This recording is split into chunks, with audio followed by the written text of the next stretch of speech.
At Carafem, you can choose the abortion care that works best for you. With in-person visits in Atlanta, Chicago, and the D.C. area, or medically supported abortion pills by mail in 20 states, some people feel more comfortable meeting with a provider in person and leaving either no longer pregnant or with pills in hand. Others prefer getting abortion pills by mail. Just fill out a short online form, and if eligible, your medication arrives in a few days in a plain package. When you choose abortion pills, Cara, our text-based abortion companion, is with you every step of the way, offering 24/7 support and answers whenever you need them. However you get care, Carafem will support you every step of the way. Learn more at carafem.org. Get your mother-loving ears on because your big-time radio DJ's got news. PayPal lets you choose how you want to pay for all the stuff. With PayPal, I can pay in-store, pay online, or pay over time. What's that? You want this translated into song? I hope you're sitting down. You can pay your own way. You keep those ears on, you hear? Don't just pay, baby. PayPal. Learn more at paypal.com. 'Tis the season for all your holiday favorites, like A Very Jonas Christmas Movie and Home Alone on Disney+. Should I burn down the joint? I don't think so. Then Hulu has National Lampoon's Christmas Vacation. We're all in for a very big Christmas treat. All of these and more streaming this holiday season. And right now, save big with our special Black Friday offer. Bundle Disney Plus and Hulu for just $4.99 a month for 1 year. Savings compared to current regular monthly price. Ends 12/1. Offer for ad-supported Disney Plus Hulu bundle only. Then $12.99 a month or then current regular monthly price. 18 plus terms apply. What Edward and Gilbert Clare did do was they suspended the rules of chivalry. They march close to Evesham, but they halt at a place called Mosham, which is a couple of miles away, where they come up with their battle plan. And one of the things they do is they tell their followers, don't spare anyone, forget all that. For this day only. For all that wokery. Yeah, forget all that wokery. We're not doing it. This is proper old school, remember the Vikings.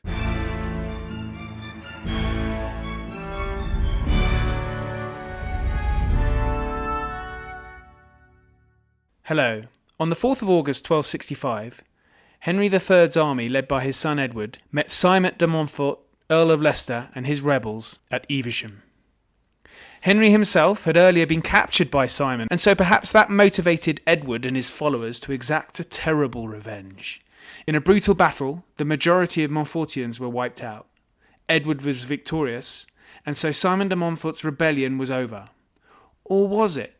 His relatives continued their campaign against Henry, meaning this particular civil war was a long-running one. And was that necessary?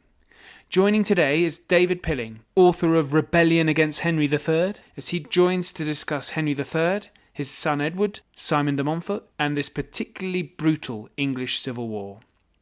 Plenty more history on the way, so please do share with friends and family. But until then, it's me talking medieval civil war with David Pilling.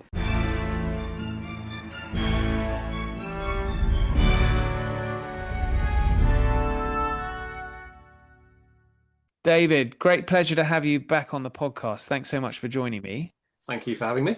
And so for the listeners' sake, David, you've written many, many books, both fiction and non-fiction. Yeah. And today we're going to base our chat around, this is the reign of Henry III. And this is based, very early on when starting this venture up, David, I read one of your books, which is what we're talking about today, Rebellion Against Henry III. Yeah. The Disinherited Montfortians. And I absolutely loved it. It's a period of history I'm not very clear on, but thanks to you now, I'm a lot more clear. Okay. And the way you wrote it, you write narrative history very well. So thank you. It made it easy to understand and get into. But for the benefit of the listeners, we're really going to be talking about Henry III and in particular the sort of civil war that raged, particularly the sort of rather juicy bits, I guess starting around 1265. But before that, it'd be great to just get a bit of an understanding of Henry III and the early years of this. I'm going to call it a civil war. It's a Montfortian civil war. How should we describe this? I think calling it a civil war is perfectly sort of justified. I mean, terms like the Montfortian Civil War sometimes get bandied about, which is I think it's a bit clunky. And certainly at its height, you are talking about a civil war. You've got a lot of men who are opposed to the king, who aren't necessarily supporters of Simon de Montfort. I mean, the war carried on for several years after he was killed, and they've got their own sort of local leaders. It gets very, very messy, and yeah, I think it's a full-blown civil war, really. I suppose if you called it that, then people will get confused with the sort of the later civil wars, Charles I and Oliver We've Cromwell. had loads of civil Yeah, wars well, in. we have had quite a few because there's another one back in the reign of King John, and they used to be called the Barons' Wars, and you used to have Barons' War One under King John, and then the second Barons' War under Henry III, and then there was a recent argument that they should be renamed the Bishops' Wars because there were lots of bishops involved, and so I think that perhaps there is a problem with Yeah, terminology. After Henry the First dies, there's a bit Oh of yeah, a of course. There's Stephen and Matilda. Yeah, I mean, that's very much a civil war. Maybe we should just number them. yeah. 1, 2, 3, 4. Yeah, Yeah. absolutely. Okay, right. So let's talk a little bit about Henry III because he's really the main man. Hmm. And I was talking to you before we started recording, and that he's got I mean, he's a, a great figure. Really has a legacy, but his reign, if I guess, in all honesty, is a bit up and down, and Yeah. it's a very long reign. Yes. But by the years, by around the sort of early 1260s, late 12, when the Civil War starts in 59 and then when it really starts proper in 65, what kind of position is Henry III in? Because I had always thought he'd solidified his reign after getting rid of William Marshall, his kind of regent. Well, Marshall died after only a couple Didn't of get rid of him years. then, right? No, but he did get rid of the other regent, Hubert de Burgh. Marshall dies in 1219 when Henry's still young, but de Burgh hangs on for another 14, 15 years after that. And it's very much a case of Henry reaches maturity, decides he's had enough of being this guy's kind of puppet, and forces him out. And then his period of personal rule really starts from about 1230.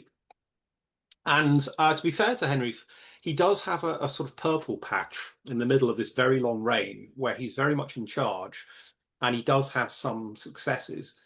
He's not the sort of complete kind of bumbling mediocrity that he's sort of traditionally made out to be. But as time goes on and you get into the 1250s, these sort of cracks start to appear. There are a lot of problems with his administration, and there's this kind of perfect storm that starts brewing around about the mid 1250s. There's a lot of things that happen in a compressed time period. He tries to conquer North Wales, which initially succeeds in this very messy, bloody fashion, but it all starts to unravel in about 1256. He leads an absolute dud of a campaign in 1257 to try and recover his position, and that's a failure. It's a bit of a sort of humiliation. At the same time, he gets involved in this scheme to place his younger son, Edmund, on the throne of Sicily, of all places, which is extremely ambitious. But apart from being unlikely in itself, Henry demands a tax of £90,000 from his barons to pay the Pope to make this happen. And Henry has already taxed his barons and his subjects to the hilt for various reasons. And they're, outraged when he starts demanding another heavy tax, especially, for this Sicilian venture, which everyone thinks is completely mad. Then on top of that, you've got his indulgence of his very unpopular foreign relatives, the Lusignans and the Poitevins. They were many of them were the relatives of his wife, Eleanor of Provence. And what happens is, as soon as he marries her, they start flocking over to England, hoping to, take advantage. And he gives them jobs. There's lots of them. And he gives them all kinds of plum sort of jobs and titles in England, which again puts, the English barons, the clergy, their noses out of joint because suddenly they're being swarmed by all these foreigners. And then there's Henry's sort of government itself. Parliament won't give him any tax, so he starts demanding money from his local officers, his sheriffs and justices. And in order to get that money, they start trying to extract it from the people in their jurisdictions. And this happens in England and Wales. And what all of this amounts to is that Henry is becoming very unpopular at every level of society. He's annoying everyone. He doesn't, for a man who is now in his, how old is he by this point? He's getting on to 50. He's been king for 40 years, 30, 40 years. It's quite surprising that he doesn't seem to learn anything. And he just makes the same mistakes over and over. And he inherits some of his sort of father's, King John's, negative qualities. Henry's very stubborn. And then he engages in this sort of personal battle with his brother-in-law, Simon de Montfort. And that's, that really spirals. And you get this not very fast sort of escalation into civil war. It's kind of very sporadic, and nobody really wants to, everybody knows what a civil war looks like. They all remember what happened in the days of King John. But over a course of 3 or 4 years, it just spirals out of control. Potted summary, anyway. Okay. Oh. So you mentioned Simon de Montfort, of course, and this is, well, the subtitle of your book is The Disinherited Montfortians. Simon de Montfort is, as you say, his brother-in-law, but why does he become so prominent, and what are his motivations? Well, I mean, Simon's motives are kind of debatable, really. I mean, he used to be perceived as a man who was very much concerned with reform in England, that he just had this kind of this interest in justice, and that he saw that Henry's government was tyrannical and oppressive, and he just wanted to basically make things right. And this gave him this sort of great historical reputation as a lawmaker and a reformer. I'm not so convinced, and sort of more recent historians aren't, because like every medieval baron, Simon was, had this hefty degree of self-interest. One of the things he does is he deliberately sabotages this very important treaty with the King of France in 1259, the Treaty of Paris, which was supposed to bring about a permanent peace between England and France after decades of on-off warfare. Now, Simon had a genuine interest in the welfare of England and, peace and reform. Then he would have gone along with it. But what he actually did was he refused to put his seal to it until Henry had paid him back some money that had been outstanding for several years. Now, while it's perfectly true that Henry did owe him money, Simon obviously wasn't concerned with the greater good here. He was using basically this very important peace treaty as leverage to get his money. And he didn't really care if the two kingdoms went to war again and lots of people died. And then there's his sort of personal fanaticism. He wears a hair shirt under his clothes. He's extremely anti-Semitic, even by the standards of the day, which is saying something. And throughout his career, there's this sort of very obvious self-interest where he's using the conflict in England and the disturbances to grab land for himself, which is what everyone else does.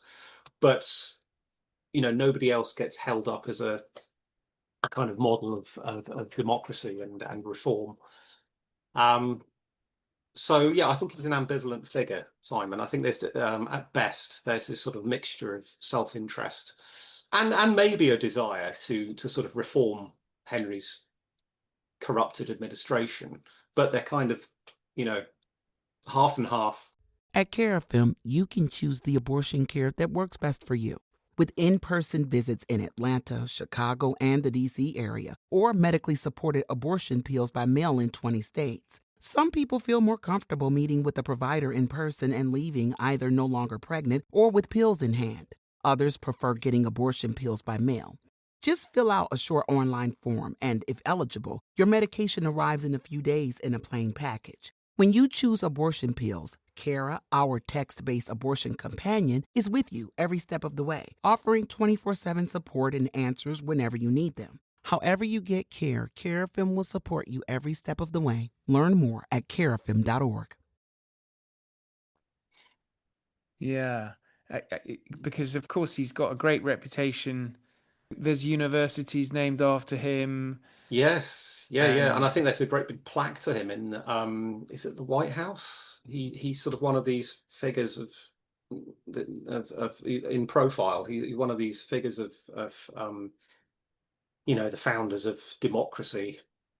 I mean, he does hold this parliament in 1265 that is very important because he summons two representatives from each borough and each town in England, which basically means he was summoning commoners, albeit wealthy commoners, to Parliament. But it's incorrect to say that's the first time that happened because Henry III's wife, Eleanor of Provence, had done the same thing a few years earlier. And you can also call into question, well, why did Simon do that? And it wasn't because he had some disinterested desire to see commoners given a voice in government. It's because the nobles were turning away from him by that point. They were abandoning him and he needed political support. So he appeals to the commons. But then you could also argue it doesn't matter. It doesn't matter what his motives are. What matters is the result. It's a bit like Magna Carta. People say, well, that was originally drawn up by some selfish barons to guard their rights. It's like, yeah, but it doesn't matter because it actually does say in the document, you can't knock peasants about, you can't throw people into prison for no reason, you've got to have a due process. And whatever the motives, what matters is how this thing actually works in subsequent generations. So, as I say, I'm kind of 50-50 on Simon. I think he should be credited with doing some good things, but don't misunderstand the nature of the beast, and who he actually was. they were both a kind of similar age, really, aren't they? Henry and Simon. Hmm. Let me see. Simon was in his So I 50s when put you he. on the spot there. No, it's all right. I think Simon's about 56 when he dies at Evesham, which is 1265. Henry dies in 1272. He's about 64. So roughly, yeah, roughly the same age. I think Simon's a bit older. Yeah. And so I guess the sort of the rebellion, I guess, starts around 59, 58, Hmm. 58. But really, when does it sort of start for proper? Well, I argue in my book that you get serious outbreaks of violence from about 1260. They started from memory in Yorkshire, where a man named Sir John de Iville, which is a great name, Sir John Devil, he starts. And there are a lot of you write this in your book. Actually, there are a lot of names that get a bit repetitive. Oh God, yeah, everyone's John, Edmund, Henry. Henry's so many Henrys. But Sir John Dyville and his followers, they start attacking the Sheriff of York, who is Henry's man. He's one of the Percys of Northumberland. And while this is sort of localized, it's confined to Yorkshire, quite soon afterwards, you get similar incidents dotted all over England. I mean, you're not in a state of outright civil war yet, because at the top level, there's still these sort of diplomatic wrangling going on. I mean, Henry appeals to the King of France, Louis, to get involved, and Henry and Simon go and put their kind of like their counter arguments in front of Louis and ask him to judge them. And surprise, surprise, he comes down on Henry's side because they're both kings. And, the King of France is not going to agree to anything that limits the power of a king because it could happen to him. And Simon's not happy with that.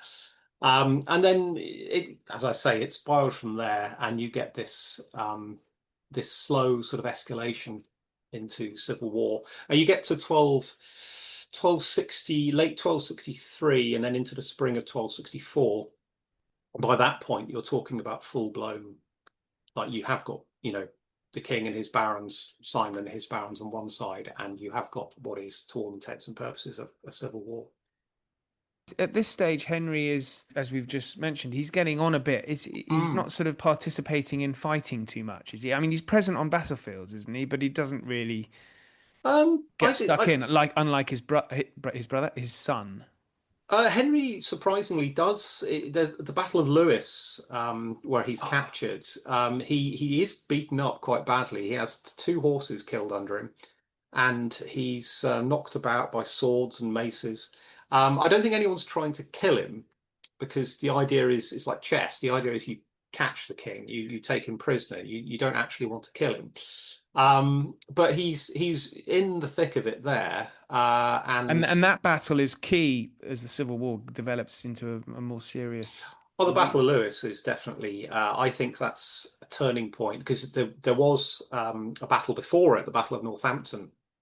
But the Battle of Northampton was fought according to sort of standard Queensberry rules, the laws of chivalry.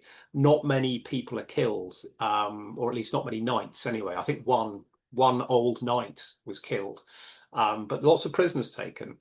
But there's not much in the way of bloodshed.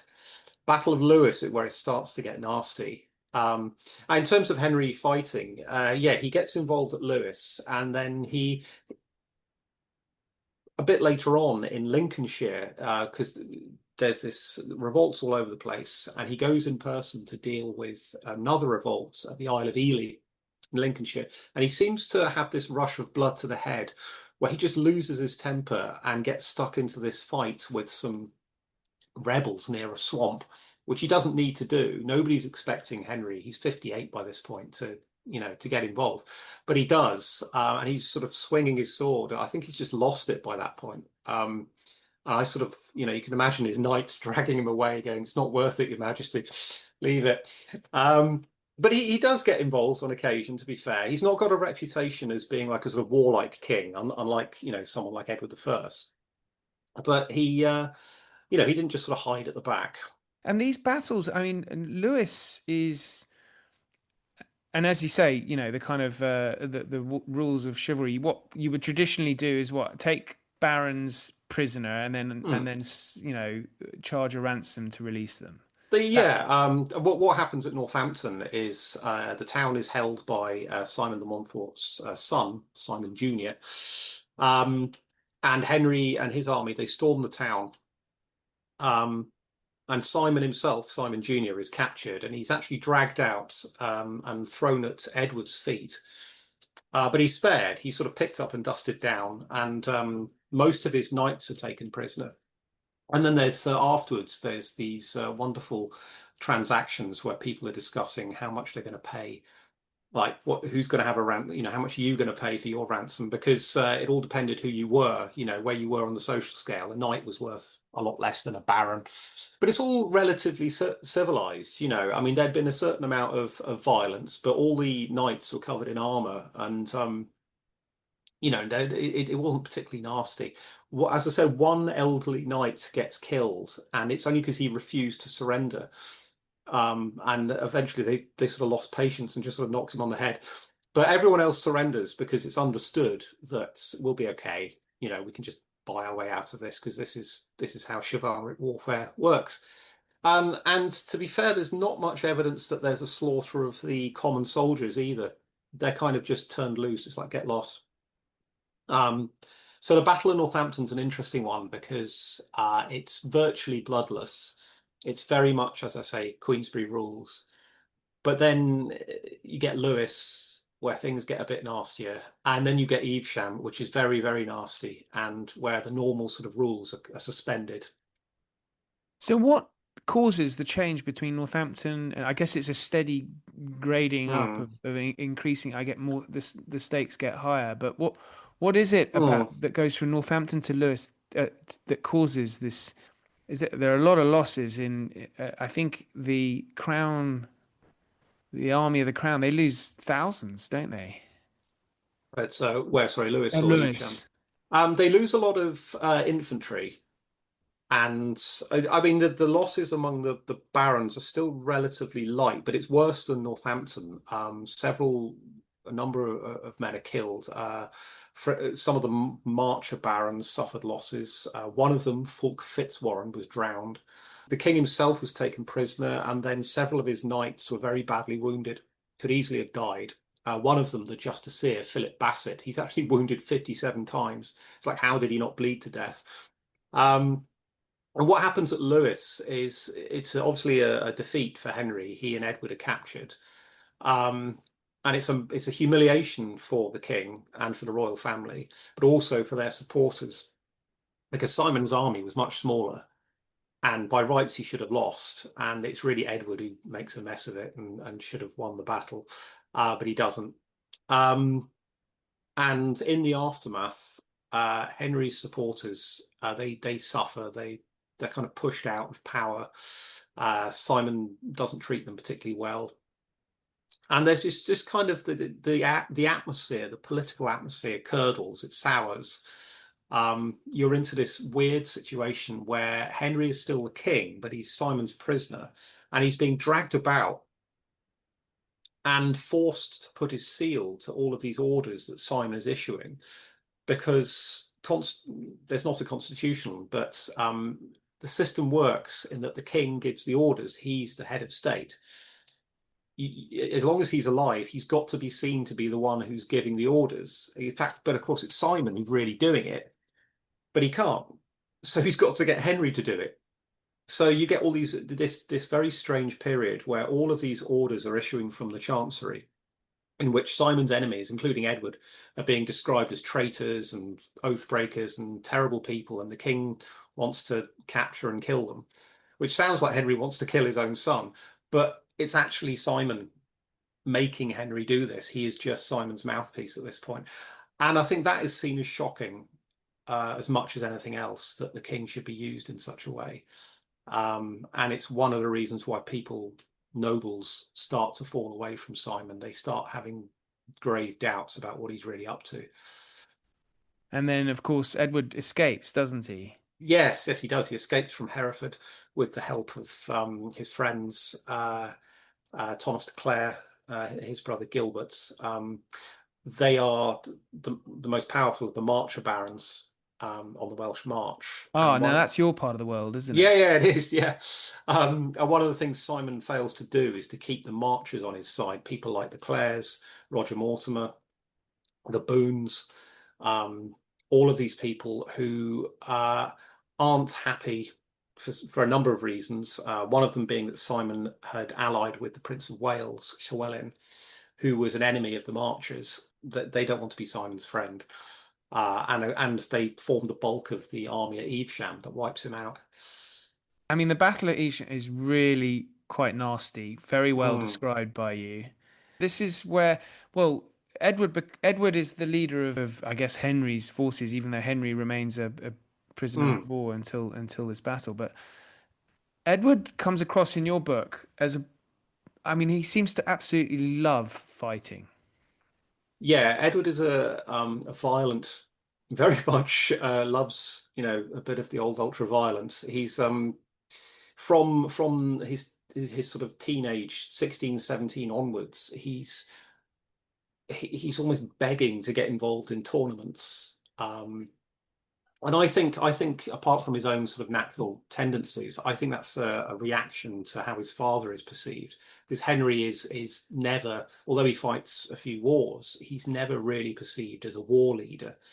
He's a sort of pious, peace-loving king who's a bit inept when it comes to sort of military stuff. And I think Edward finds that humiliating.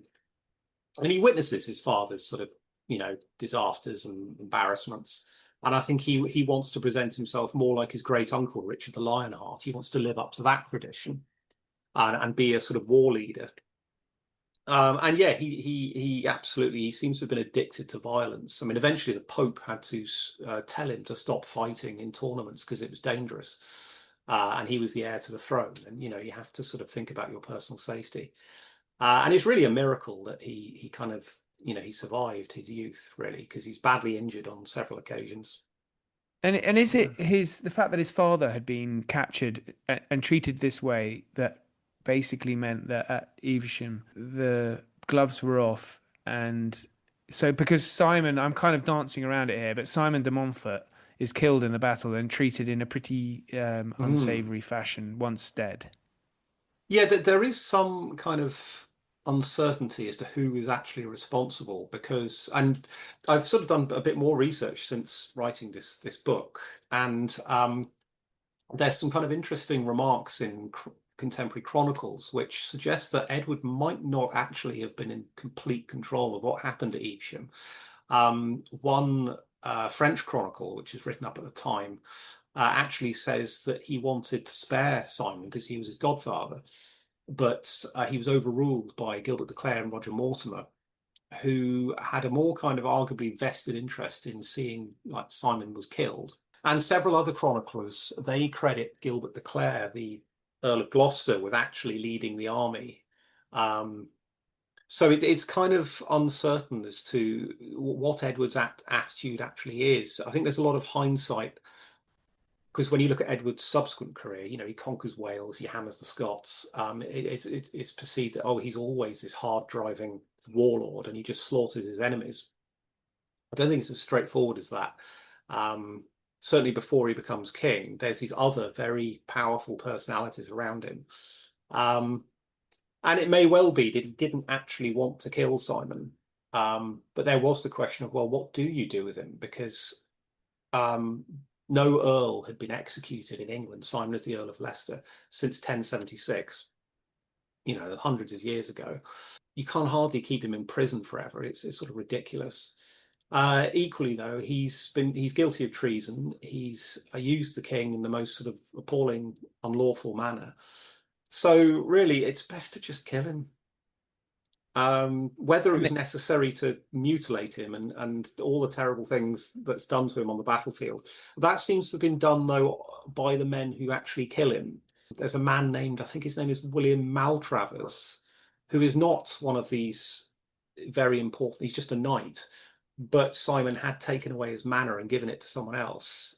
And William seems to have fought his way through to Simon in this absolutely hellish battlefield at Evesham with all the rain and the lightning. And he's the man who actually hacks off Simon's limbs and possibly does the dreadful thing with his testicles. Just put in the mouth, aren't they? Yeah, they're initially, and then hung either side of his nose. I suspect it's a lot messier, especially when you get to, you know, real violence, what's happening on the battlefield when it's utter chaos, and you've got a lot of men who are driven by vengeance and personal sort of grievance. And it all coalesced around Simon. He's seen as the sort of the man who, this guy tried to ruin us. You know, you've got accounts of men shouting, "You old traitor, you're not going to live another moment." And how much control would any leader have in that situation? You know, and even by the standards of the day, though, this was a particularly gruesome and brutal battle. Yeah, it was. What Edward and Gilbert Clare did do was they suspended the rules of chivalry. They stop. They march close to Evesham, but they halt at a place called Mosham, which is a couple of miles away, where they come up with their battle plan. And one of the things they do is they tell their followers, "Don't spare anyone. Forget all that. For this day only."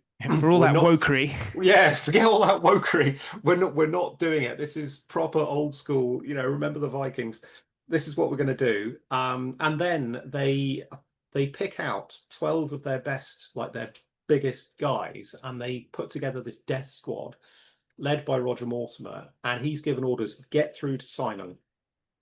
Just make sure you knock him out. Now, whether it's Claire or Edward who does this, we're not sure.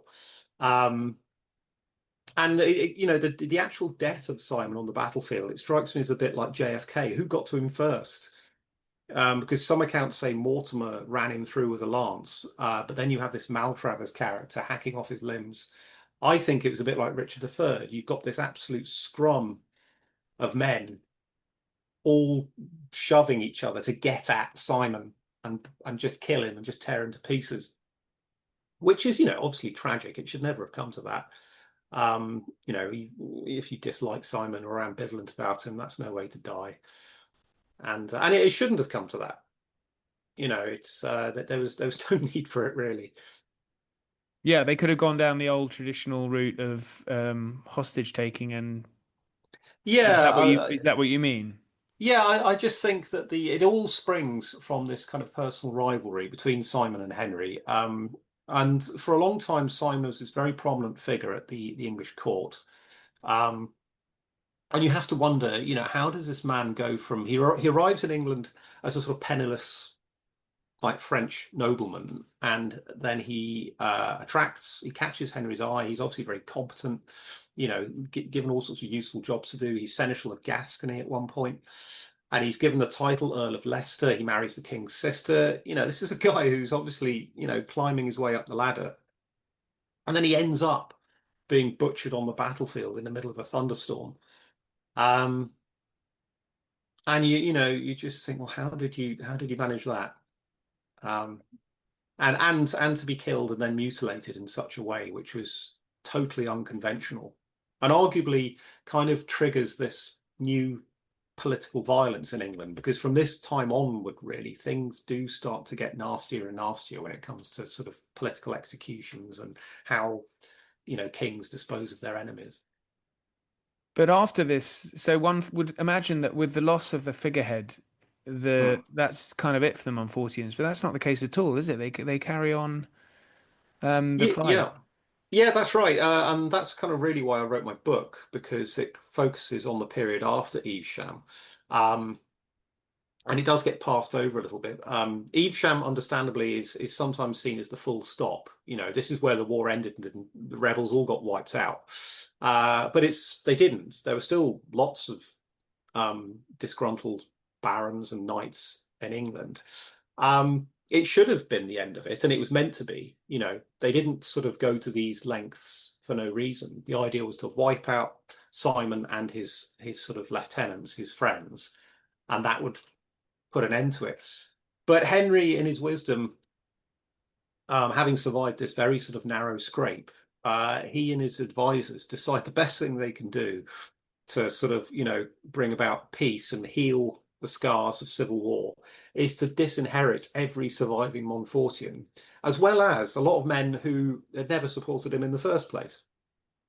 Now, to be fair to Henry, and Edward too, because he goes along with it to start with, they were under a lot of pressure from their followers who wanted to be rewarded because they'd stuck by the king throughout this sort of very difficult period. So what can you do? What are you going to reward them with? Well, the obvious thing is to give them land that's been taken from traitors. But even so, it's not much of a defense, because it's done on such a massive scale. From about September 1265 onwards, this order goes out: disinherit all the sort of the traitors in England. And you're talking about dispossessing thousands of men. I mean, what is that going to result in? They're not going to stand for it, obviously. You're just guaranteeing another round of civil war, and it's exactly what happens. Even though Simon's dead, they find new leaders who arguably aren't as sort of charismatic. But they're dangerous enough. And England is already in a terrible state because you've had this civil war, and civil wars are always particularly savage. And it starts up all over again, which is great. But this is, was it a kind of, was Henry motivated and Edward in doing this is sort of revenge for the rebellion? That's why they decided to punish the Montfortians. I think there's a mixture of one is necessity, because, as I said, they had followers who wanted to be rewarded. Yeah. Second is, I think there was a desire for revenge. I mean, Henry was particularly keen to avenge himself on the Londoners, because they had supported the sort of the wealthy citizens of London. They had thrown their weight behind Simon, and London is the capital, obviously, and Henry would expect, the people of London to support him. He's the king, but they didn't. And then there's an element of greed. I mean, Henry and his followers, and very much Edward as well, at least to start off with, when you look at the fine detail of this sort of dispossession, what's happening, they're grabbing lands and rents and monies, all these sort of local districts, just because they can, and it's there and it's up for grabs. And with everyone in this period, everyone who's part of the kind of like the ruling elite, the political class, they are all, without exception, they're all greedy. Whatever their other motives might be, and people can be driven by several motives, they all have this sort of avaricious, show them some land or money that's there for the taking, and their sort of instinctive reaction is to take it and to hell with the consequences. And maybe it's because they're all ultimately descended from Normans. They've got this kind of like Viking blood, and they're all essentially thieves. But this happens on a massive scale, and one of the things I did when I wrote the book is I looked through these sort of inquiries that were set up afterwards to determine who had actually taken what. Where are these documents based? Are they the National Archives? A lot of them are in print, which is convenient. The originals are held at the National Archives. The main one that I used is something called the Calendar of Inquisitions, which documents kind of government or local inquiries into any sort of corruption or malpractice that went on. And as say, the originals are held at the National Archives, but only half of them survive for the Midlands and the southern counties of England. The ones for what was happening in the north have not survived. But even so, you still got a wealth of information. And it really is staggering because it goes on and on and on, page after page of, who stole what, who took what. And it's all very sort of gritty and very much on a kind of local level. It's like you've got individual villages that were seized, or the inhabitants forced to pay protection money to this or that lord. And then you've got a lot of knights, local knights, barons who pick the wrong side or just in the wrong place at the wrong time, and they're kicked out and replaced with, somebody who'd supported the king. And it's very, I used to read a bit about the English Civil War in the mid-17th century. It's all kind of very similar. You've got this sort of political class that's split down the middle, and they're all feeding off each other. And whatever might be said in defense of Henry, I think this is the wrong policy. This is not going to work. The only way you could make this work is if you kill all these people, which is going to, that involves wiping out half the political class. It's not going to happen. And all you're doing is guaranteeing more violence, more civil war, which is what he gets. Yeah, I mean the rebels, although they're obviously on the run, aren't they? How significant is Kenilworth and the siege there to their cause? Well, Kenilworth is like this epic sort of siege. It goes on for at least 8 or 9 months. I think it's the longest siege in England to date. It's an enormous castle, obviously, and it was contemporary chroniclers describe it as massive because Simon de Montfort had refortified it. It's this huge stronghold, and it's one of the rebel headquarters after Simon is killed. And Henry brings the whole of the royal army to lay siege to it. And it is very sort of spectacular. The chronicle accounts of the siege are quite, dramatic. There's accounts of both sides lobbing stones at each other, and they collide and shatter in midair.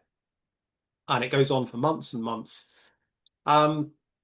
And it's all like fascinating reading, and you can imagine, it's quite cinematic. But at the same time, I keep coming back to Henry III and his policies. You do think, what are you doing? Why are you besieging this castle in the heart of your own kingdom? There's sort of this political management is not great here. And these men who are defending Kenilworth, they're doing a lot of damage because they're not just bottled up in the castle. They manage to send out lots of sort of raiding parties, and they cause all sorts of devastation in the adjacent counties in Warwickshire, Northamptonshire. They rove all over the place, and it's not a sort of neat siege. It's absolute chaos. And while reading the accounts, I mean, we know what happened in hindsight, but you do get the impression that people at the time must have thought, when is this ever going to end? This sort of relentless cycle of violence. Yeah, because your book continues till 1274, which is into the reign of King Edward I. Yeah. This second civil war goes on technically for 2 years, and is supposed to be ended in July 1267 when Henry manages to re-enter London. And the rebel leaders, who by this point are Gilbert de Clare and John Dyville, who I mentioned earlier, they submit to him. But the Civil War isn't ended just like that. You know, the sort of, you get repercussions that go on for years, and there's more waves of violence after 1267. And by the time you get to 1273, when Henry is dead, he dies in November 1272, Edward's away on crusade, it all starts to bubble up again. And I think you could argue that this is another, when you look at what's going on, it's like this is another civil war. It's all happening again. The barons are fighting each other again. And when Edward comes home, there's an attempt to assassinate him. And he and his followers have to sort of, act very quickly to settle this. And my book stops in 1274 because there has to be a cutoff point. I have to stop somewhere. But you could argue that this really keeps bubbling away all the way through to Edward II, because the rebels he has to fight, and now you're into like the early 14th century, they are the sons and the grandsons of the men who Henry was fighting, and pretty much over the same issues. Meet the computer you can talk to. With Copilot on Windows, working, creating, and collaborating is as easy as talking. Got writer's block? Share your screen with Copilot Vision to help spark inspiration, and use Copilot Voice to have a conversation and brainstorm ideas. Or maybe you need some tech help. With Copilot Vision, Copilot sees what you see. Let Copilot talk you through step-by-step guidance so you can master new apps, games, and skills faster. Try now at windows.com/Copilot. It's fascinating, the legacy of this, as you say. Yeah, well, that echoes through. Can you see it go even further beyond Edward II? I think. I mean, because it was quite a small world in you're talking about quite. I mean, they're all. Somebody once worked out that every baron on the battlefield at Evesham, on either side, they were all related to each other within the 3rd degree of cousinage. So they're all relatives. They all, this is quite, as you say, it's quite a sort of small world in that sense. I think with when Edward II kills his cousin Thomas of Lancaster in 1322, that's the end of it, really. This particular spate of civil war. Because then you get Edward III, who is a very sort of successful king for a while, and what he does is he diverts his nobility outwards. They go and fight the French, go and fight the Scots. They fight all these spectacular battles in France. And the kind of issues that have been bubbling away for about 60 years are kind of like, forgotten by that point. It all goes to hell again under Richard II, but I think that's everything to do with him and his sort of context. I don't think by that point anyone was really looking back at, Simon de Montfort. But then with Edward's conquest of Wales, was he able to kind of show military victory there, which sort of kept... Yeah, I think Edward I, he never has to... Edward I is one of, I think, just 2 post-conquest kings of England in the medieval era who never has to fight a civil war. I mean, there's kind of protests, but it never comes to that. And yeah, he diverts his barons towards Wales. There's a war with France, Scotland, obviously, the Scottish Wars. And he manages to keep a lid on things. But he doesn't make the problem go away, because how do you do that? You can't just kill everyone. Not even, Edward's perfectly willing to kill people, but not his own sort of baronage. You have to come to terms with them. And they never return lands or money to the disinherited. Sorry.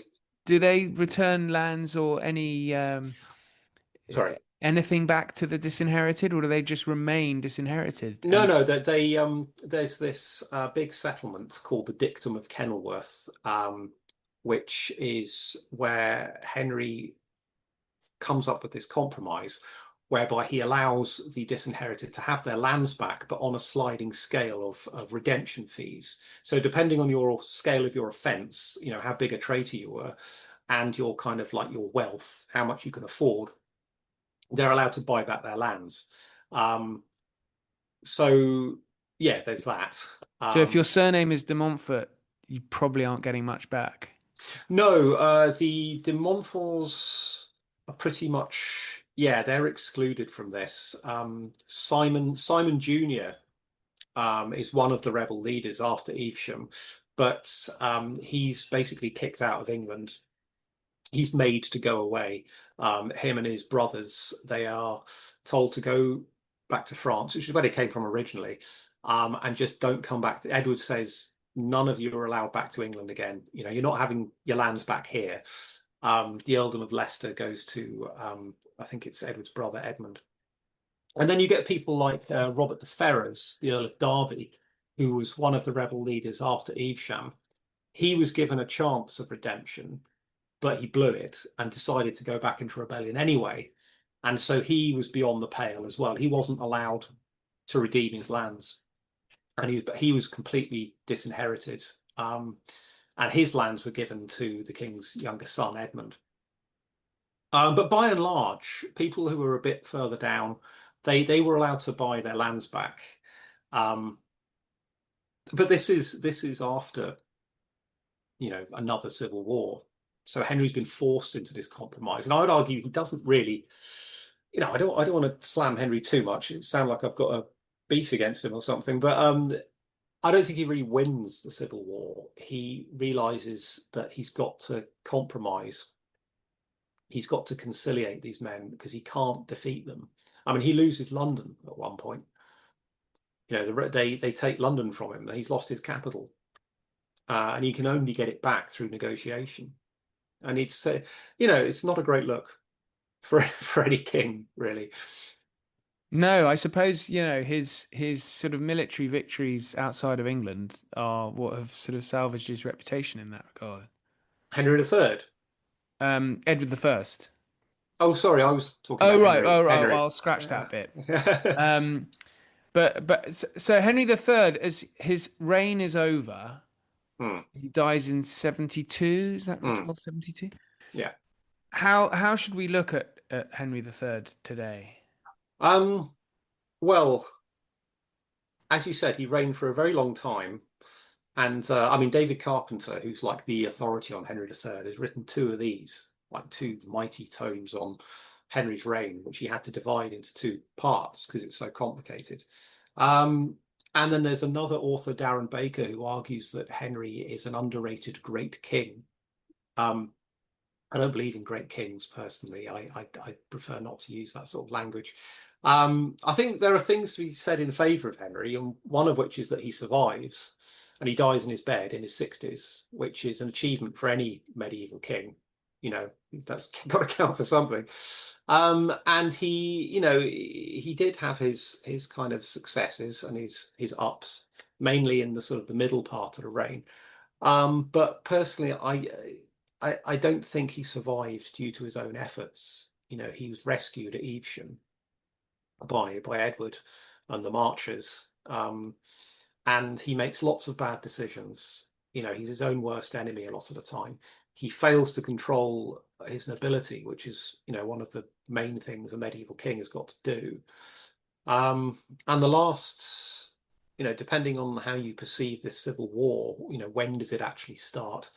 I would say at least a decade, you know, of violence and chaos. And I think the reason Henry survived, whatever might be said in his favour, is because the English hadn't yet figured out that you could actually depose and kill an incompetent king.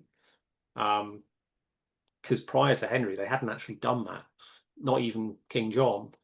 And they finally do it with Edward II, because he's just completely hopeless. You know, it's like, we can't have this guy.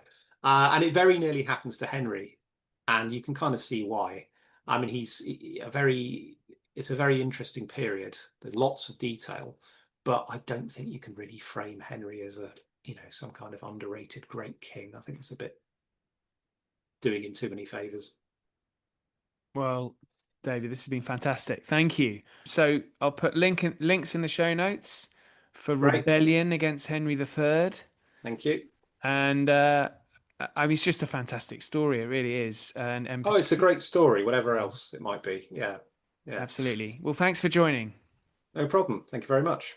Thanks so much for listening. Links are in the show notes. Please share with friends and family. And if you want to get in touch, you can through X or email history@aspectsofhistory.com. But until then, thank you and good night.